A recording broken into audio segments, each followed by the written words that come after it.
दंडवत प्रणाम मंडळी। आणि आम्ही निघालेलो आहोत स्थान वंदन करण्यासाठी। दंडवत प्रणाम, दंडवत प्रणाम, दंडवत प्रणाम मंडळी। श्री क्षेत्र खनेपुरी हे स्थान आपण वंदन करतोय।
मंडळी पाहू शकता, असे मोठमोठे दगड आहेत। त्यांना जे घडवून ह्या मंदिराचे बांधकाम सुरू आहे। इथपर्यंत मंदिराचे बांधकाम झालेले आहे आणि मी तुम्हाला चारी बाजूनी दाखवत आहे कशा प्रकारे मंदिराचे बांधकाम आहे ते पाहू शकता।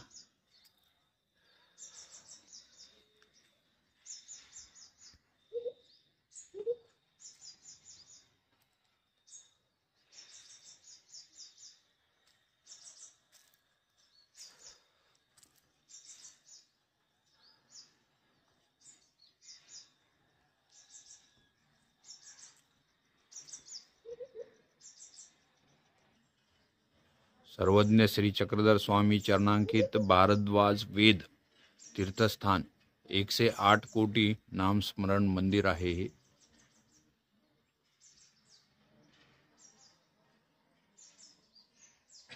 एकशे 8 कोटी नाम स्मरणाचार्य महंत श्री प्रज्ञासागर बाबा महानुभाव।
होतो. आणि त्यांचा जय जयकार केल्यानंतर 1650 तीर्थस्थान की जय असं आपण म्हणतो. आणि दुसरे एक जय जयकार करतो, सत्य सनातन महात्मा धर्म की जय. तर 1650 तीर्थस्थान की जय म्हणतो. त्या 1650 तीर्थस्थानांपैकी हे एक तीर्थस्थान आहे. आणि 1650 तीर्थस्थान की जय म्हणल्यावर 800 वर्ष मागे परंपरा जाते. किती वर्ष? 800 वर्ष. ते पण आम्ही सांगेल तुम्हाला. त्याच्यानंतर सत्य सनातन महात्मा धर्म की जय असं जय जयकार तुम्ही ऐकायला करत असता. तर हा जय जयकार केल्यानंतर या तीर्थस्थानाची परंपरा सृष्टीच्या आरंभापासून आहे. सृष्टीच्या आरंभापासून कशी? तर श्रीमद भगवद्गीता भगवान श्रीकृष्ण अर्जुनाला निरूपण करतात की हे अर्जुना, मम योनिर महत् ब्रह्म तस्मिन् गर्भम दधाम्यहम संभव सर्वभूतानां ततो भवति भारत. सर्व योनिषु कौन्तेय मूर्तय संभवन्ति या तासां ब्रह्म महद्योनिर अहम बीज प्रदपिता. गीता अध्याय 14 श्लोक 3 व 4. या ठिकाणी भगवान श्रीकृष्ण अर्जुनाला म्हणतात की हे अर्जुना, मी परमेश्वर 2 अवस्थेमध्ये आहे, एक साकार रूप, एक निराकार रूप. सांप्रत मी तुझ्या समोर अवतार रूपाने म्हणजे व्यक्त साकार रूपाने मी तुझ्या समोर आहे. परंतु पूर्वी मी निराकार स्थितीमध्ये होतो आणि निराकार स्थितीमध्ये असताना माझ्या ठाई अंगभूत 4 गुण आहेत, दया मया कृपा करुणा. ह्या 4 गुणांपैकी कृपा गुणाचं लक्षण असं आहे की आपल्या जवळचा आनंद कुणाला तरी द्यावा. मग माझ्या ठिकाणी मोक्षाचा आनंद आहे, मग ह्या आनंदाला कोण पात्र आहे? मग श्रीकृष्ण भगवंत सांगतात की मी पाहिलं 3 नित्य पदार्थ माझ्या भोवती होते माझ्या स्वरूपामध्ये. एक प्रपंच, तो जडमूळ अवस्थेमध्ये, त्याला आनंदाचा प्रभाव होत नाही. दुसरा आहे देवता, त्या नित्यबद्ध आहेत, त्यांना सुद्धा माझा आनंद प्रभवू शकत नाही त्या नित्यबद्ध असल्यामुळे. तिसरा जो पदार्थ आहे जीव, तो केवळ आहे आणि त्याला माझा आनंद, मोक्षाचा आनंद त्याला देता येऊ शकतो. परंतु त्याच्या ठिकाणी एक अयोग्यता आहे, अविद्या नावाचा दोष आहे. तो दोष त्याला प्रयत्नपूर्वक बाजूला त्यांनी केला, त्या दोषातून त्याला मुक्त केलं की मग तो माझ्या मोक्षाला पात्र होऊ शकतो. आणि म्हणून त्या दोषापासून त्याला मुक्त करण्यासाठी सृष्टी रचना करणं गरजेचं आहे.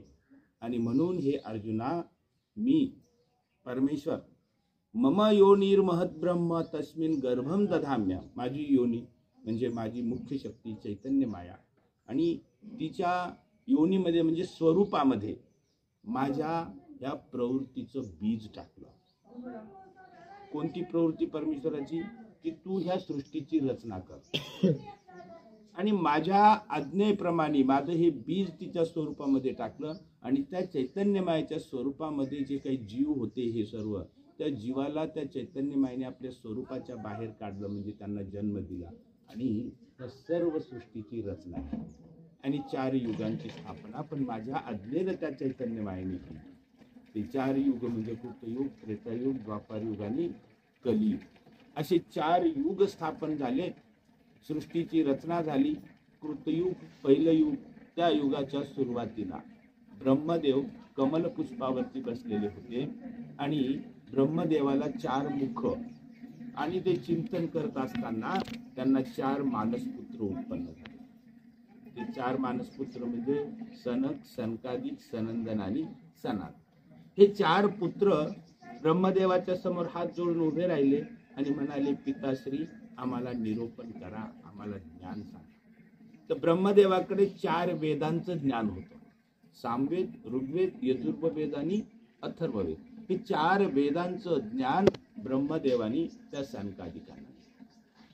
हे वेद म्हणजे त्रिगुणात्मक आहेत आणि या वेदामध्ये देवतांचं ज्ञान आहे. ब्रह्मदेवानी ह्या 4ही वेदाचं ज्ञान निरूपण केलं आणि त्या ठिकाणी देवता धर्माची स्थापना केली, त्रिगुणात्मक धर्माची स्थापना केली.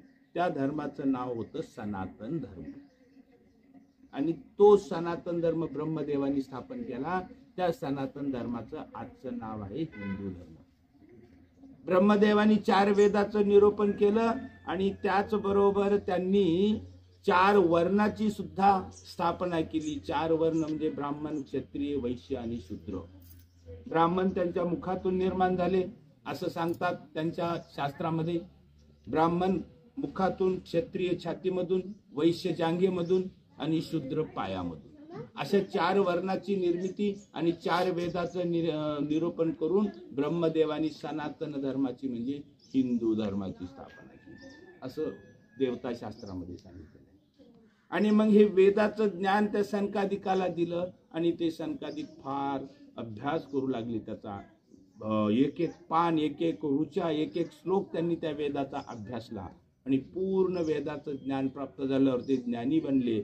आणि हे ज्ञानी बनलेले असताना त्यांना त्या वेद अभ्यासातून 3 प्रश्न निर्माण झाले. पहिला प्रश्न, या सृष्टीची रचना कोणी केली?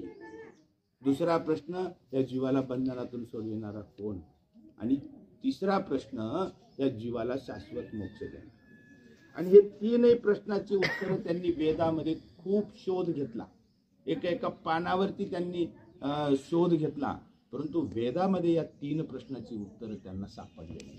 कारण वेदाला या प्रश्नांची उत्तरं माहिती नाही. ते त्रिगुणात्मक आहेत. त्रैगुण्य विषया वेदा निस्त्रय गुण्यो भवार्जुन. भगवान श्रीकृष्ण सांगतात वेद त्रिगुणात्मक आहेत आणि परमेश्वर वेदाच्या पलीकडे निर्गुण आहे. त्या वेदामध्ये या प्रश्नाची उत्तर नाहीत आणि वेदाच्या पलीकडे ब्रह्मदेवाला दुसरं काही माहिती नव्हतं. आणि मग ते चौघही ब्रह्मदेवाकडे आले, म्हणाले आम्हाला या प्रश्नाची उत्तर मिळत नाही, आम्हाला ज्ञान सांगा. आणि मग ते प्रश्न समोर मांडले की ह्या सृष्टीची रचना कोणी केली? जीवाला बंधनातून सोडविणारा कोण आहे? मोक्ष देणारा कोण आहे? आणि प्रश्न ऐकल्यावर ब्रह्मदेव सुद्धा विचारात पडले, कारण त्यांना वेदाच्या पलीकडे माहिती नव्हतं आणि वेदाचं ज्ञान त्यांनीच सांगितलेलं होतं आणि ते संकटात सापडले. पहा, वेद आणि 4 वर्ण तिथं स्थापन करून ब्रह्मदेव हिंदू धर्माचा संस्थापक, पण त्याला सुद्धा या 3 प्रश्नाची उत्तर नाहीत. आजही तुम्ही पाहिलं, देवताशास्त्र जाणणारी लोक आहेत, त्यांना परमेश्वर माहिती नाही. कुणी कुणाला परमेश्वर म्हणते, कुणी कुणाला परमेश्वर म्हणते.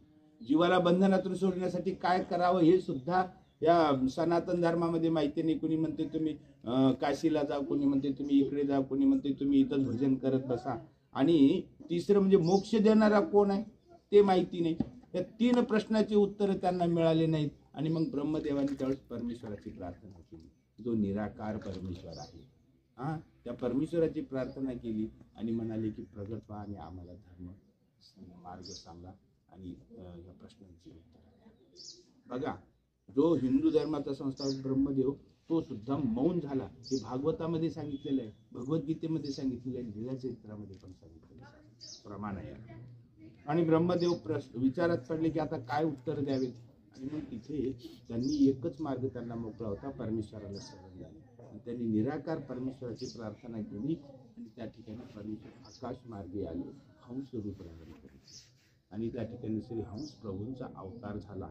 आणि त्यांनी त्या ब्रह्मदेवाच्या सभेमध्ये ब्रह्मविद्याशास्त्र निरूपण केलं आणि ते ब्रह्मविद्याशास्त्र निरूपण करून त्या ठिकाणी त्या 3 प्रश्नांची उत्तरं दिली की मी परमेश्वर, माझ्या आज्ञेनेच या सृष्टीची रचना, मी परमेश्वर, मीच या जीवाला बंधनातून सोडविण्यास समर्थ आहे, मी परमेश्वर, मीच या जीवाला मोक्ष देऊ शकतो. 3 प्रश्नाची उत्तरं दिली. तिचं ब्रह्मविद्या ज्ञान सांगितलं, तिथे ईश्वर धर्माची स्थापना केली. त्या धर्माचं नाव काय पडलं? सत्य सनातन महात्मा धर्म. आणि त्याचा आपण रोज जय जयकार करतो. बरं, आता सत्य सनातन महात्मा धर्म ईश्वराने ब्रह्माच्या सभेमध्ये स्थापन केला परमेश्वर आणि हंस प्रभूंनी. त्याच्या आधी कोणता धर्म होता? हिंदू धर्म म्हणजे सनातन धर्म. आता समजा ते यायचं, ते सनातन धर्मामधून आले तर आता उपदेश घेतलं की ते ईश्वर धर्मामध्ये येते गुरु केल्यावर. लक्षात आलं का? तुमच्या सर्वांचा जन्म कुठं होतो? सनातन धर्मामध्ये. आणि उपदेश घेतला, गुरुमंत्र घेतला परमेश्वराचा की मग ते सत्य सनातन महात्मा धर्मामध्ये येते. आता त्या ठिकाणी परमेश्वरांनी धर्म स्थापन केला, सत्य सनातन महात्मा धर्म. आणि ते धर्म, ते नाव, त्याचंच पुढे नाव पडलं महानुभाव पंथ आजच्या युगामध्ये. सनातन धर्म जो ब्रह्मदेवानी स्थापन केला त्याचं नाव आज हिंदू धर्म. आणि सत्य सनातन महात्मा धर्म हंस प्रभूंनी स्थापन केला, त्याचं आजचं नाव काय? महानुभाव ग्रंथ. आणि मग त्या ठिकाणी धर्म स्थापन केला, तो धर्म वाढायला लागला आणि वाढत असताना त्याच्यामध्ये अनेक लोक आले, ज्ञान प्राप्त केलं, ते धर्माचे अनुयायी बनले. त्याच्यामध्ये दोन वर्ग निर्माण झाले. एक त्या ज्ञानाप्रमाणे आचरण करणारा, दुसरा ज्ञान होऊन सुद्धा ज्ञानाच्या विरोधात चालणारा, त्याला ननुसरणारा म्हणतात. आणि मग ज्यांनी परमेश्वर हंस प्रभूंनी सांगितल्याप्रमाणे आचरण केलं त्यांचा उद्धार झाला. पण ज्यांनी परमेश्वर श्री हंस प्रभूंनी सांगून सुद्धा ऐकलं नाही, त्यांना दोष लागला, त्यांचा 25% जीव स्वरूप मळाला. मग ते मळाल्यामुळे, दोषी झाल्यामुळे त्यांना खालच्या युगात ढकलून गेले. त्याच मग खालचं युग होतं त्रेतायुग. त्या त्रेतायुगामध्ये मग ते वरच्या युगामध्ये ज्यांना दोष लागला ते खालच्या युगामध्ये आले, तिथं जन्माला आले. परंतु त्या त्रेतायुग लागलं आणि त्या त्रेतायुगामध्ये हंस प्रभूंनी स्थापन केलेल्या धर्माला ग्लानी आली, म्हणजे तो धर्म बुडाला. आता परमेश्वरांनी स्थापन केलेला धर्म बुडाला, त्याला ग्लानी आली. शास्त्रामध्ये सांगितले, यदा यदा हि धर्मस्य ग्लानिर्भवति भारत अभ्युत्थानम अधर्मस्य तदात्मानं सृजाम्यहं. जेव्हा जेव्हा धर्माला ग्लानी येते तेव्हा तेव्हा मी अवतार घेऊन पुन्हा धर्माची स्थापना करतो, असं भगवंतांनी गीतेत सांगितले. त्यानुसार हंस प्रभूंनी स्थापन केलेला धर्म कृतयुगामध्ये, तो त्रेतायुगामध्ये त्याला ग्लानी आली, तो बुडून गेला. परमेश्वराने पाहिलं की मी स्थापन केलेला धर्म बुडालाय, आता मला इथं पुन्हा अवतार घ्यावा लागणार आहे आणि पुन्हा धर्माची स्थापना करावी लागणार आहे. आणि मग परमेश्वर आले श्री दत्त रूपाने. बद्रिकाश्रमाला श्री दत्तात्रय प्रभूच्या रूपाने परमेश्वराने अवतार घेतला. आणि जे शास्त्र हंस प्रभूंनी सांगितलं होतं तेच शास्त्र श्री दत्तात्रय अवतारामध्ये परमेश्वराने यदुराजा आरळक राजाला तेच ब्रह्मविद्याशास्त्र निरूपण केलं आणि पुन्हा धर्माची नव्याने पुन्हा त्रेतायुगामध्ये धर्म स्थापन झाला. त्याचा प्रचार प्रसार झाला, विस्तार झाला. हजारो अनंत जीव येऊन राहिले, मनुष्य लोक आले, त्यांनी ते ज्ञान प्राप्त केलं. त्रेतायुग संपलं, द्वापार युग लागलं. आणि द्वापार युगामध्ये जे ज्ञान प्राप्त केले, ज्यांनी आचरण केले ते उद्धरण केले, ज्यांनी ज्ञान प्राप्त करूनही आचरण नाही केलं त्यांचं अर्ध जीव स्वरूप मिळालं आणि मग त्यांना खालच्या युगात ढकललं. खालचं युग कोणतं? द्वापार युग. हे सगळे जीव द्वापार युग, द्वापार युगामध्ये आले. पण तोपर्यंत श्री दत्तप्रभूंनी स्थापन केलं ईश्वरीय धर्माला ग्लानी आली, धर्म बुडाला. त्यावेळेस पुन्हा परमेश्वराने पाहिलं की द्वापार युगामध्ये माझा धर्म बुडालाय. मग परमेश्वराने श्रीकृष्ण रूपाने आणि त्यांनी कुरुक्षेत्र भूमीवरती अर्जुनाला ब्रह्मविद्याशास्त्र निरूपण केलं. जे शास्त्र हंस प्रभूंनी कृतयुगात सांगितलं होतं, जे श्री दत्तात्रय प्रभूंनी सांगितलं होतं, ते शास्त्र श्रीमद भगवद्गीतेच्या रूपाने भगवान श्रीकृष्णांनी अर्जुनाला निरूपण करून पुन्हा ईश्वरीय धर्माचा हा धर्म पुन्हा त्या द्वापार युगामध्ये फोफावला. त्याच्यामध्ये पुन्हा दोन वर्ग निर्माण झाले, एक ज्ञानाप्रमाणे आचरण करणारे, एक ज्ञानाच्या विरोधात वागणारे. जे पांडव होते, भगवान श्रीकृष्णांनी सांगितल्याप्रमाणे आचरण केलं, त्यांचा उद्धार झाला. पण जे कौरव प्रवृत्तीचे होते, श्रीकृष्णांनी सांगून सुद्धा तसं ते ऐकलं नाही, त्यांचं पूर्ण जीव स्वरूप मिळालं आणि पूर्ण जीव स्वरूप मिळालं. ते पतित झाले आणि मग त्यांना पुन्हा खालच्या युगात म्हणजे कलियुगामध्ये.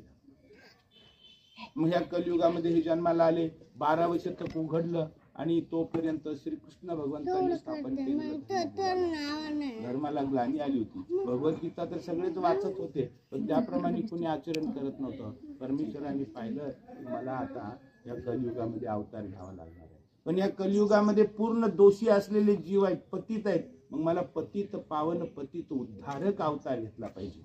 आणि मग परमेश्वर आले आणि त्यांनी भरवस नगर, गुजरात प्रांतामध्ये भरवस नगर, त्या भरवस नगराला विशाळदेव नावाचा राजा आणि त्याचा पुत्र हरिपाळदेव आणि त्या हरिपाळदेवाचं राजपुत्राचं वयाच्या 25व्या-27व्या वर्षी निधन झालं.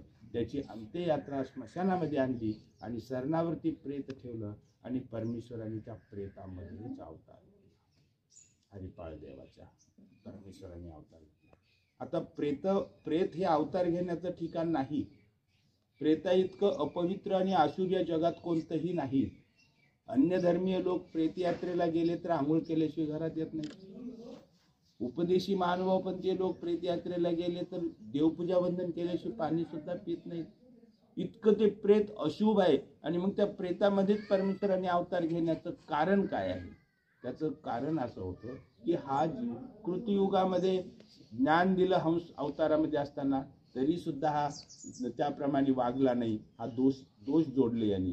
तिथून त्रेतायुगामध्ये आला, तिथेही श्री दत्त अवतारामध्ये ज्ञान दिलं, त्याही वेळेस या जीवाने ऐकलं नाही, त्याचं जीव स्वरूप मिळालं. तिथून तो द्वापार युगामध्ये आला, तिथेही ज्ञान दिलं तरी त्यांनी ऐकलं नाही. हा पूर्ण दोषाने भरलेला आहे. आणि हा कलियुगामध्ये आलेला आहे. म्हणजे हा पूर्ण दोषाने भरलेला हा पतित जीव आहे. या पतित जीवाचा उद्धार करायचं जबाबदारी आता परमेश्वराने घेतली. पतित म्हणजे पूर्णपणे दोषाने भरलेला. प्रेत आणि पतित सारखंच असतं ना. प्रेत जसा अशुभ तसा हा जीव दोषाने भरलेला आहे. आणि याला जर आता उद्धार करायचा तर याला ज्ञान चक्र आणि शक्ती चक्राने याचं जे दोषाचं कवच याला भेदावं लागणार आहे. याला ज्ञान देऊन याचा उद्धार करावा लागणार आहे. आणि म्हणून परमेश्वराने संदेश दिले की जसं प्रेताला आम्ही उठवलं, प्रेत अशुभ असून सुद्धा त्याला उभं केलं आम्ही पडलेलं, तसं या जीवाला उभं करायचंय हा संदेश देण्यासाठी परमेश्वराने प्रेतामध्ये अवतार घेतला. आणि नाव काय धारण केलं? श्री चक्रधर. चक्र म्हणजे ज्ञानाचं चक्र, शक्तीचं चक्र. या जीवाचे सगळे दोष त्या ज्ञान चक्र शक्ती चक्राने धुवून काढण्याचं कार्य परमेश्वराने घेतलं. उद्धाराचं कार्य हाती घेतलं. आणि श्री चक्रधर नाव धारण करून ते महाराष्ट्राच्या दिशेने गेले.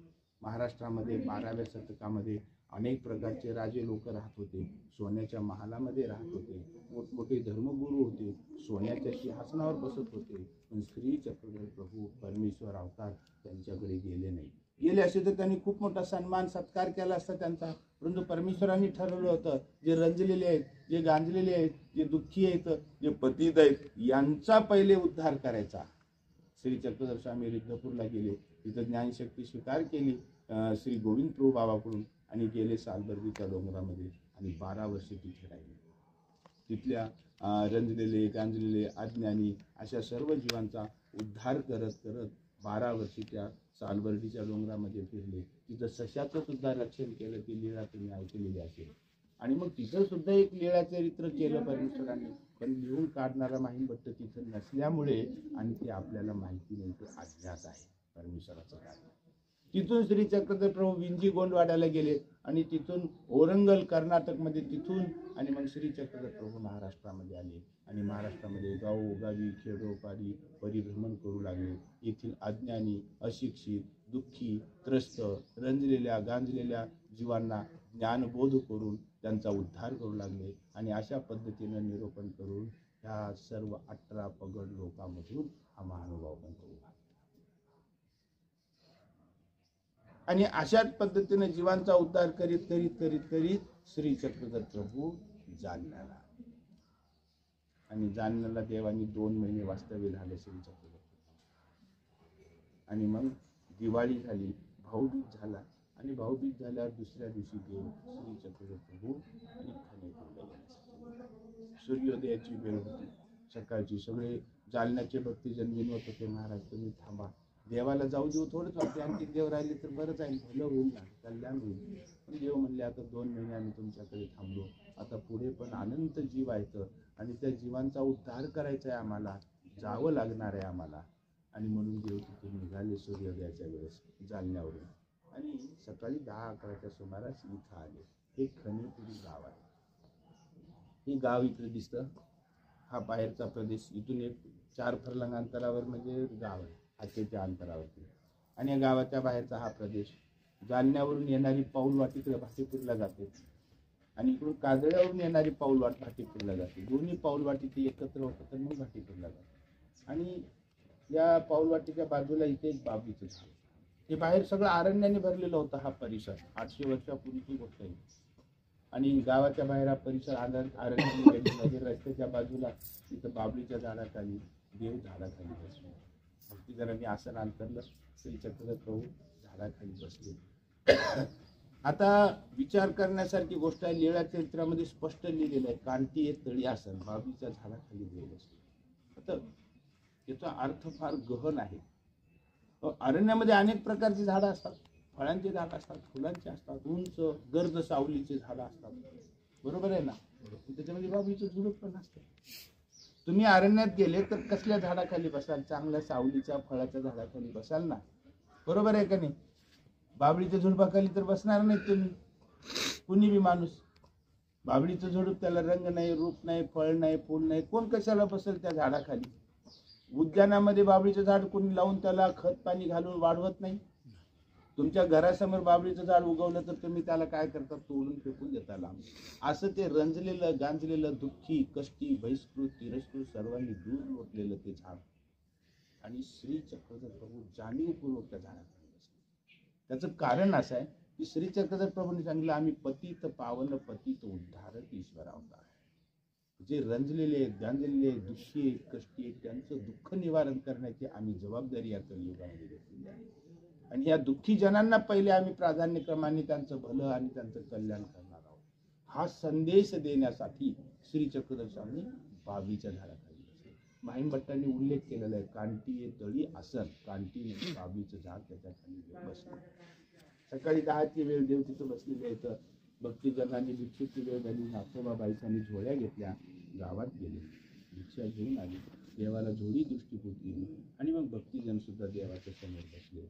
आणि या ठिकाणी देवानी श्री चक्रधर प्रभूंनी फार सुंदर असा उपदेश केला, फार सुंदर लीळा येते. त्याचा प्रचार झाला नाही हा भाग वेगळा, परंतु ही लीळा फार सर्वश्रेष्ठ लीळा आहे. भक्तीजन बसलेले आहेत, सकाळी 10-11ची वेळ आहे. श्री चक्रधर स्वामी निरोपण करायला लागले.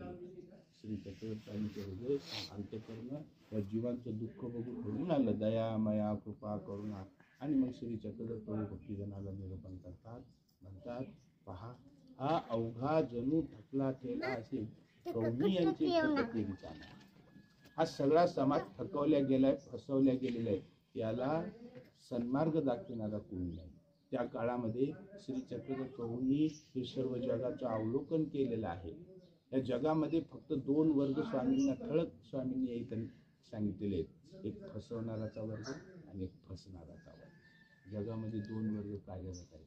एक दुसऱ्याला फसवतो आहे. हे दुःख फसवणुकीमधून निर्माण झालेलं आहे.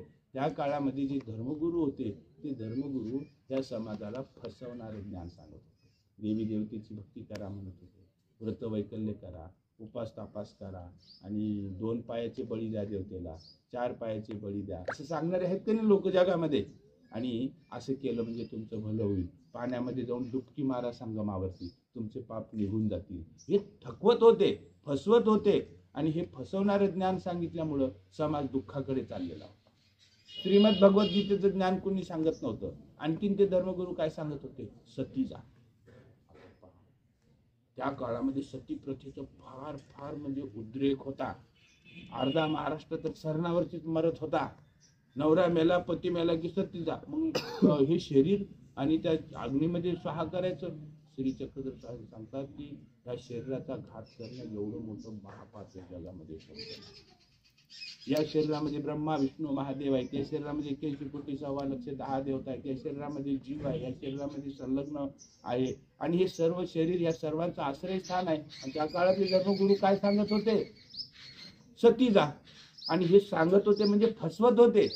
आणि ते सती गेले, ते स्त्री मरण पावली चित्तेवरती, तर त्याच्यामुळे 13 प्रकारचे नरक भोगावे लागत होते. 7 लक्ष वर्ष नरकामध्ये या जीवाला जावं लागतं. इतकं दुःख प्राप्त होत होतं. आणि म्हणून देव म्हणतात, ज्यारे आहे त्या जीवाचं दुःख बघून आमचं हृदय कळवळते आणि आम्हाला यांना दुःखातून सोडवावं असं वाटतं. असं श्री चक्रधर स्वामी कळवळून निरोपण करत होते इथं.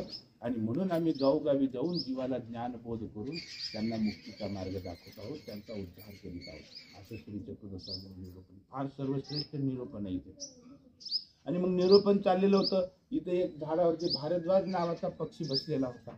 त्यांनी पाहिलं की बाबळीच्या झाडाखाली एक ईश्वर अवतार, त्या जीवाची माता, अनंत जन्माचं कल्याण करणारे परमेश्वर इथं आले, निरोपण करतायत.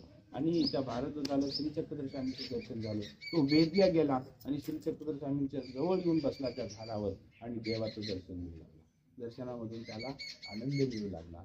आणि मग इकडे वेळ झालेला होता. बाईसांनी उपाय काढला, तिचं भोजन झालं, आरोगणा झाली, गुरुळा विडा झाला. भक्तीजनांनी नंतर प्रसादाचं भोजन केलं. तोपर्यंत दुपार झाली होती. सूर्य असा माथ्यावरती आलेला. मग थोड्या वेळ देव थांबले, तिथे कार्य आटोपलं. मग श्री चक्रधर प्रभू पुढे निघाले. आता तो भारद्वाज पक्षी देवाचाच झालेला होता. तो देवाला सोडून जायला तयार नव्हता. तो सुद्धा देवाच्या सोबतच निघाला. आणि देव निघाले भक्तीजन पाठीमागून चालू लागले. आता भाटेपुरीकडे निघाली ही यात्रा. पक्षी उडाला आणि समोर रस्त्याच्या मधोमध येऊन बसला आणि तिथून देवाचं दर्शन घेऊ लागला. दर्शनाचा त्याला आनंद मिळू लागला. मग देव तिथपर्यंत गेले, थांबले आणि भक्तजनांना तो पक्षी दाखवला. आणि मग देवानी लखुदेवबाला विचारलं, पुण्य महात्मे हो, हे पाखरू कवनी ठाई होऊन येत असे तुम्ही जाणत असा? हे पाखरू कुठून येते तुम्हाला याची जाणीव आहे का? लखुदेवबा पुढे आले आणि म्हणाले, महाराज आपण जिथं थांबलो होतो बाबीच्या झाडावरती पक्षी येऊन बसला होता, तेव्हापासून हा पक्षी तिथं सोबत आहे आपल्या. आणि मग देव भक्तजनांना म्हणाले, पहा हा पक्षी आमच्याकडे वेधल्या गेलेला आहे. आम्ही एवढी वेदशक्ती धारण केलेली आहे, आम्ही एवढी जीवाबद्दल कणव धारण केलेली आहे की आमच्याकडे हे वेधतात सगळे. पृथ्वीयुगामध्ये हंस प्रभूंच्या अवतारामध्ये असताना आम्ही आकाश मार्गे येऊन ज्ञान निरूपण केलं आणि ते पण काय उच्च संस्कार असलेल्या जीवांच्या सभेमध्ये निरूपण केलं. तिथं कोणी पतित नव्हता. त्रेतायुगामध्ये श्री दत्त प्रभूंच्या अवतारामध्ये असताना आम्ही ऋषी लोकांना ज्ञान निरूपण केलं. तिथं साधारण कोणता जीव नव्हता. द्वापार युगामध्ये श्रीकृष्ण अवतारामध्ये असताना आम्ही राजे लोकांच्या सभेमध्ये ज्ञान निरूपण केलं. तिथेही कोणी पतित नव्हता. पण ह्या कलियुगामध्ये आम्ही अशी प्रवृत्ती धारण केली की सर्व दीन दुःखी रजलेले गांजलेले पतित यांच्यासाठीच आमचा हा कार्यकाळ घालवायचा आहे आम्हाला प्राधान्य. आणि आम्ही एवढी वेदशक्ती धारण केलेली आहे आणि म्हणून पायी पायी आम्ही फिरत आहोत, परिभ्रमण करीत आहोत. आणि हा जीव आमच्याकडे येतो. माणसे तरी माणसे, गोडवे तरी गोडवे, पाखिरवे तरी पाखिरवे, याते देखती आणि पाठी येऊची लागली. माणसं असो, पशु असो, नांदेडला गायी वेधल्या, सालवर्गीला ससा देवाकडे आकर्षित झाला, जळच्या देवाला वाघाची पिल्ले आकर्षित झाली आणि आता इथं हा पक्षी आमच्याकडे वेधल्या गेलेला आहे, आमच्याकडे आकर्षित झालेला आहे. आता आमच्या सन्निधानामध्येच राहण्याची त्याची तळमळ चाललेली आहे. म्हणून तो आमच्या सोबत निघाला. भक्तजनांना मोठा आश्चर्य वाटलं. पक्षी म्हणजे माणसापेक्षा खालच्या योनीत गेलेला जीव.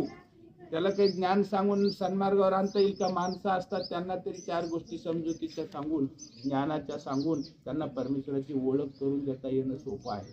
माणसाला कळतं, बुद्धी आहे. पण पक्ष्याला कुठून कुणी सांगितलं त्याला की हे परमेश्वर आहेत आणि तू यांच्या सान्निध्यात गेले तर तुझं भलं होईल? कुणी सांगितलं का? तरी पण त्याला कळालं ना, तो देवाला सोडायला तयार नाही ना. यातच आश्चर्य वाटत होतं भक्तजनांना की याला न सांगता कसं कळालं, हा किती भाग्यवान जीव आहे. सगळ्यांना आश्चर्य वाटलं. त्या पक्षाकडे बघू लागले ते कौतुकाने. तो पक्षी देवाचं बघत होता, देवाला हृदयामध्ये साठवत होता. आणि मग थोड्या वेळाने देव त्या पक्षाला म्हणाले, महात्मे हो, आता तुम्ही जा. जा म्हणजे दूर लोटण्याचा भाव नाही. परमेश्वर हा दयाळू, मायाळू, कृपाळू, करुणाळू आहे. अनंत जीवांची ती माता आहे, अनंत काळाची माता आहे. आणि मातेला राहून राहून पुन्हा पुन्हा असं वाटतं की आपल्या बालकाला तिरभरही दुःख होऊ नये. ही मातेचं हृदय असतं, बरोबर आहे का नाही? आणि परमेश्वर श्री चक्रधर प्रभू तरी माता आहेत या जीवाचे. त्यांना असं वाटलं की हा पक्षी अरण्यामध्ये राहणारा आणि तो जर आता माणसाच्या सहवासात येऊन राहू लागला तर तो समाधानाने राहू शकेल का? माणसं त्याला कोणी पंख ओढेल, कोणी त्याच्या डोक्यावर टिपली मारेल, बरोबर आहे का नाही? आहे का नाही? जे आपण खातो ते त्याला खायला देतील, त्याला पाठीवरून चोंबाळतील, त्याचं गुदमरून जाईल ना तो. म्हणजे समाधानाने राहू शकेल का तो? नाही. मग परमेश्वराला वाटलं की हा जीव मनुष्याच्या वस्तीत, अरण्यातला जीव मनुष्याच्या वस्तीत सुखा समाधानाने राहू शकत नाही आणि माणसं गावात अरण्यामध्ये समाधानाने राहू शकत नाही. जो जिथं आहे तिथं तो समाधानाने जाऊ शकतो, बरोबर आहे का नाही? म्हणून श्री चक्रधर प्रभू त्या पक्षाला म्हणाले, महात्मे हो, आता तुम्ही जा. तुम्ही जिथं असाल तिथून आमचं चिंतन करा, आम्ही तुमचा उद्धार. अशा पद्धतीने श्री चक्रधर प्रभूंनी त्याला आज्ञा दिली. ती आज्ञा त्या जीवाला कळाली. तो उडाला, देवाच्या भोवती एक परिक्रमा केली आकाशामध्ये, देवाचं रूप हृदयामध्ये साठवून घेतलं आणि तो निघून गेला. पुढे चालून त्याचा उद्धार झाला, तो काय वाया गेला नाही. आणि मग त्या दिवशी श्री चक्रधर प्रभू भाटेपूरला थांबले, तेथील जीवांचा उद्धार केला. तेथील मुक्कामी थांबले. तिथून ते गाडेसावरगावला गेले, करडगावला गेले, त्याच्यानंतर आहेरमलला गेले आणि तिथून पंचाळीश्वरला गेले आणि तिकडच्या जीवांचा त्यांनी उद्धार. अशा या ठिकाणी भागवत पक्षाला भेट झालेली आहे. इथं या ठिकाणी पितृदोष, काळसर्प 62,500 दोष नसतात. कारण श्री चक्रधर प्रभूंनी इथं जीवांच्या उद्धाराची तळमळ व्यक्त केली आहे. कळवळा आलाय देवाला इथे की किती या जीवाचं दुःख आहे, मला हे दुःख निवारण करायचंय, अशी परमेश्वराची या ठिकाणी तळमळ आहे. म्हणून इथं जो कोणी येतो तो दोषापासून मुक्त होतो आणि त्याचं भलंच होतं, त्याचं कल्याण होतं. हे बघा ना, इकडे किती नारळ बांधलेले, सारखे या ठिकाणी पितृदोष विधी, काळ सर्प, त्रस्त, दुःखी अशी कष्टी जीव इथे येतात, देवाला दंडवत करतात, विडा वाहतात आणि दुःखातून ते मुक्त होतात. 6 महिने खेती करतात, त्यांचं संकष्ट निवारण होतं. हजारो लोकांचा असं याच्या पुस्तकामध्ये सांगितलेलं. आणि इथं 108 कोटी स्मरणाचं मंदिर आहे. या पूर्ण जगाच्या पाठीमागतील 3 प्रकाराने मंदिरं बांधल्या जातात. मी मगाशी उल्लेख केला तुमच्यासमोर. एक पॉलिटिकल पॉवर, दुसरं फायनान्शियल पॉवर, तिसरं स्पिरिच्युअल पॉवर. 3 प्रकारांनी धर्मस्थळं या भूमीवरती निर्माण केले. पहिलं म्हणजे पॉलिटिकल पॉवर, म्हणजे राजकीय बळावरती मंदिर. याचं अलीकडचं उदाहरण म्हणजे अयोध्येचं राम मंदिर. राजकीय शक्तीवरती आहे. तिथं कोणी आडवं आलं तर राजा त्याचा निपांत करणार आणि त्या ठिकाणी त्यांनी मंदिर. ते राजकीय पॉवर आहे. तिथं अध्यात्म आणि धन दुय्यम आहे. पहिली राजकीय शक्ती, बरोबर आहे. राजकीय शक्तीवरती बांधकाम होण्याचं ते एक उदाहरण आहे.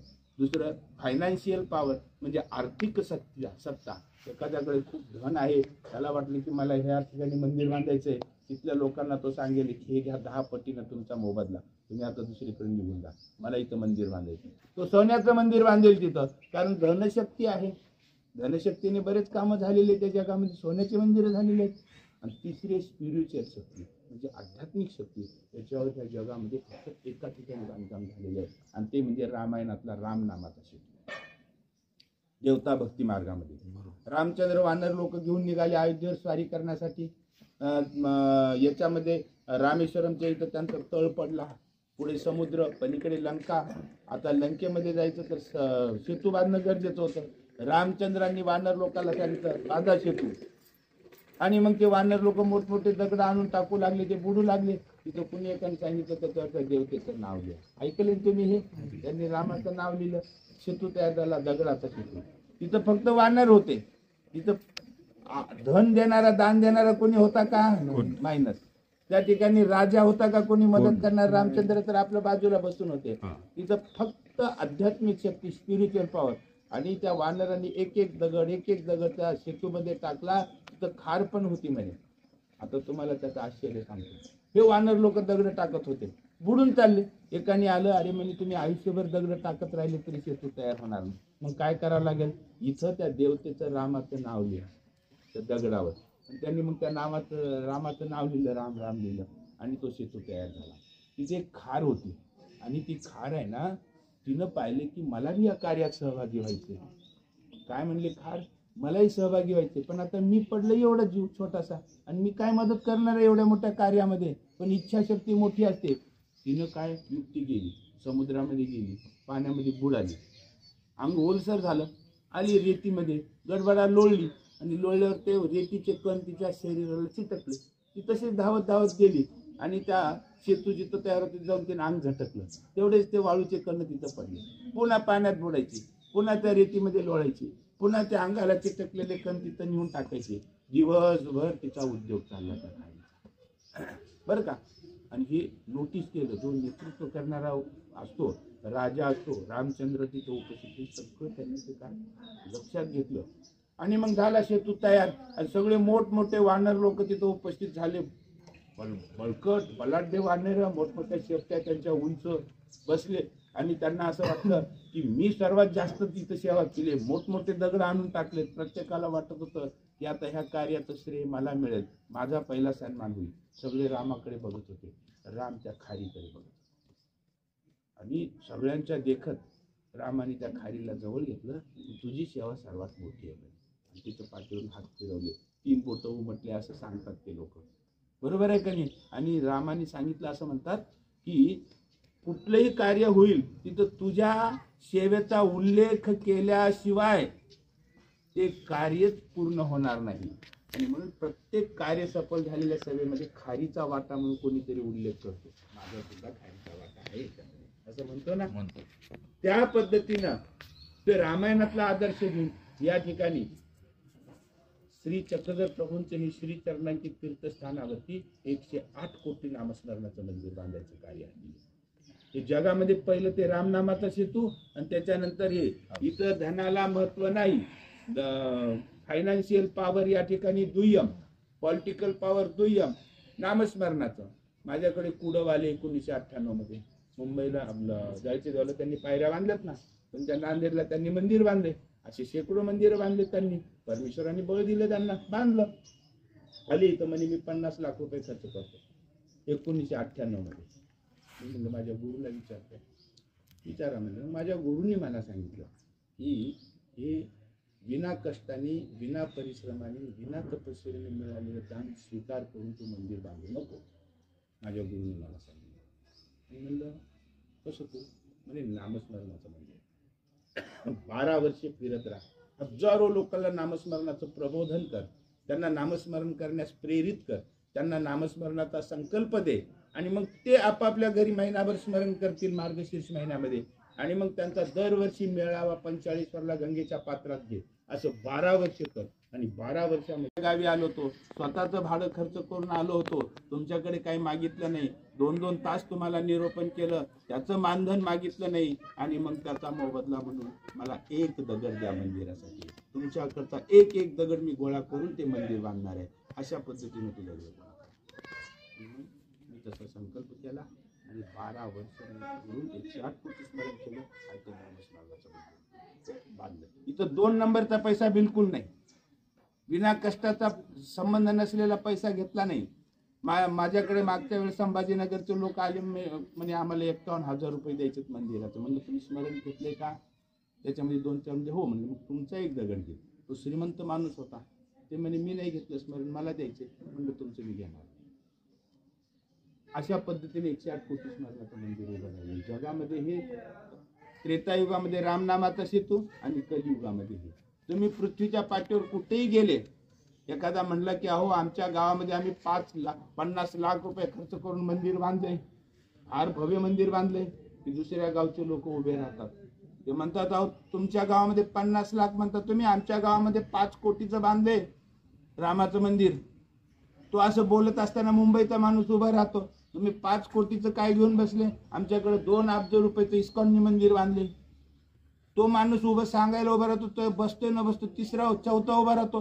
तुम्ही काय सांगता 200 कोटीचं? आम्ही इथं अक्षरधाम मंदिर बांधले, सोन्याचं मंदिर बांधलंय आम्ही. म्हणजे प्रत्येकाला आहे ना एकापेक्षा एक आहेत. पण जर इथं जर कुणी म्हणले खनेपूरला 108 कोटी स्मरणाचं मंदिर बांधलंय, तर असं नंतर कुणी उठून उभा राहून म्हणणार नाही की मी 200 कोटी नामस्मरणाचं मंदिर बांधलं. कलियुगामध्ये एकमेव मंदिर, आणि ते रामनामाचा सेतू देवता भक्ती मार्गामध्ये आणि परमेश्वर भक्ती मार्गामध्ये 108 कोटी पाहिलेलं आहे. तुम्ही जे जाऊन बसलेल्या मंदिरामध्ये 3 ते 6 दगडामधून असं श्रीकृष्ण श्री चक्रधर तुम्हाला रात्री कल्पना दिली असेल तर तुम्ही ऐकलं असतं, तुम्हाला माहिती नाही. पहाटे 3 ते 6 वाजेपर्यंत एक दगड स्मरण करून दिलेलं आहे. आणि म्हणून या ठिकाणी नियम आहे, तुम्ही इथं आले, पायी गाडीतून उतरले आणि पायी आले, आल्यानंतर त्या ठिकाणी पायरीवर पाय दिला, दुसऱ्या पायरीवर दिला, तिसऱ्या पायरीवर दिला, 4थ्या पायरीवर दिला, म्हणजे ज्यांनी दान दिलं त्या दगडाला तुमचा पाय लागला, म्हणजे तुम्हाला दोष लागला. आतमध्ये गेले, गर्भगृहामध्ये फिरले, स्थानबंधन केलं, त्या ओट्यावर डोकं ठेवलं, तेवढं पुण्य लागलं. पण बाकी मंदिराला लाट लागली, त्याचा दोष लागला. आणि म्हणून त्या दोषातून मुक्त होऊन 100% पुण्य पदरी पडावं म्हणून या ठिकाणी त्या परमेश्वराची लीळा, त्या लीळेचं उच्चारण करण्यासाठी आणि ही लीळा चालली. एवढी लीळा इथं बसून मनाने म्हणायची असते आणि 5 दंडवत घातले की पूर्णपणे 100% पुण्य तुमचं पडा.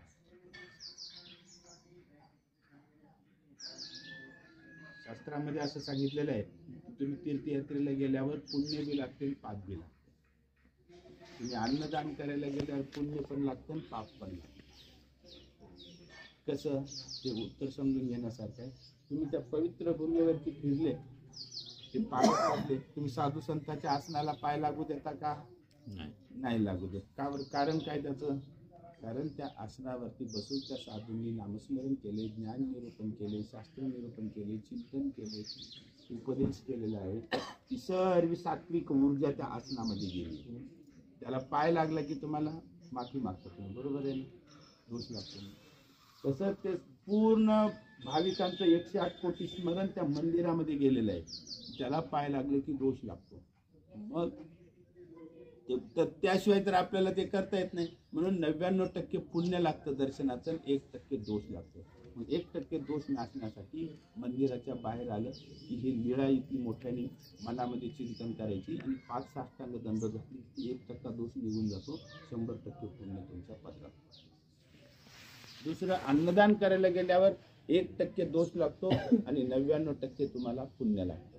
आता तुम्ही एखाद्या आश्रमात सांगितलं की आमचा स्वयंपाक करा, आमची पंगत करा तुमच्या मार्गाला, असं तुम्ही बोलले, मग तुमच्या सांगण्यानुसार पंगत करतात. मग ती पंगत केल्यानंतर त्या पंक्तीसाठी जो अग्नी पेटवला, त्या अग्नीचा जी जीवजंतूची हिंसा झाली त्याचा दोष पंगत सांगणाऱ्यावर की पंगत सेवा करणाऱ्यावर? पंगत सांगणार, बरोबर आहे का नाही? पंगत सांगितली, त्याचं जो त्या पंक्तीचा खर्च देतो मग त्याला पुण्य त्याच्या पदरात पडणार ना, का सेवा करणाऱ्याच्या पदरात पडणार? पंक्तीचं पुण्य कोणाला लागणार? सांगणार, बरोबर आहे ना, का सेवा करणाऱ्याला लागणार? तसं पंक्तीमध्ये जे जीवजंतूची हिंसा होते अग्नी पेटवल्यावर त्याचं पण 1% दोष त्याला लागतं, 99% पुण्य लागतं. तो दोष नाहीसा होण्यासाठी त्या ठिकाणी देवाला गंधाक्षदा करून त्या ठिकाणी दंडवत घालून संकल्प सोडला हातावरती, तो दोष निघून जातो, 100% पुण्य.